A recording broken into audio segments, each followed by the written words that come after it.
Hand of Fate 2 is a weird mashup of a video game. It's part role-playing game, part deck-building game, and part Dungeons & Dragons campaign. It's an RPG, DBG, D&D game. When I try to explain this game to people, no one ever gets it. It's hard to put into words and it sounds convoluted, but it's actually brilliant. You are sat at an ancient table, a man across from you, draped in your grandmother's oldest sheet. He deals a set of cards, your adventure laid before you. Underneath each card could be a small snippet of story, an ambush that you need to play out in hand-to-hand combat, or some sort of chance-based game. You move across a tableau of encounter cards. You might meet a damsel in distress who asks for your help, and you can choose to either help her or continue on your merry way. But this is where the D&D element comes in, because you have to roll dice to determine whether or not your choice is successful.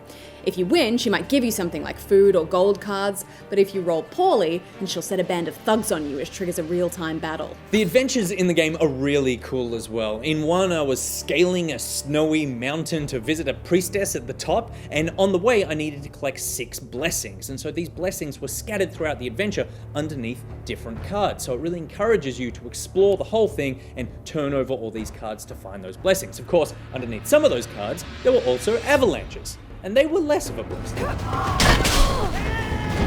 There are 22 of these adventures in the game, and each one of these requires you to build a deck of cards that will mix in with the cards from that adventure. You're using your own deck to control the kinds of encounters that you'll face on each mission, the equipment you'll take with you, and even the companion who'll fight by your side. So if you think it's going to be primarily combat focused, you might want to throw in cards that give you extra health, or maybe some new weapons or something. There's depth to this, but it's also accessible enough for someone to muddle their way through without much experience in any of these genres. I also found I ended up repeating a lot of the same encounters, and this is obviously because I kept putting that encounter card into my deck. Now, there can't be infinite cards, but I did come to despise the woman with the overturned apple cart because I knew she was just trying to ambush me. I say, let your apples rot, madam! The roguelike aspect takes its form in the sense that you have resources to manage, you get hungry without enough food, your health drops, and if you die at any point in the mission, you have to restart the mission from the very beginning. I love deck building games, so all of that side really appeals to me. What doesn't work so well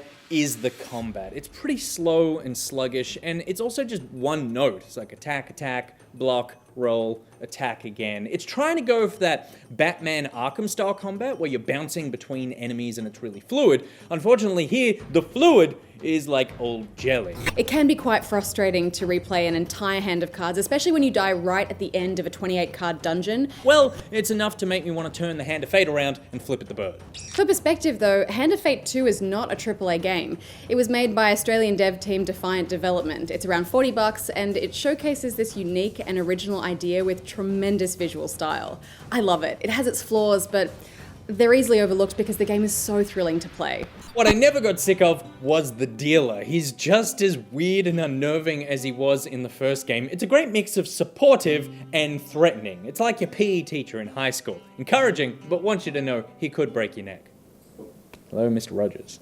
Hand of Fate 2 takes all the mechanics from the first game, refines them even more, and then tosses in a couple of new ones. And even though the pace never really ratchets up as much as I wanted it to, it's a cool twist on the RPG formula. Play this if you love RPGs or anything rooted in Dungeons & Dragons, or just, the thrill of a dice roll.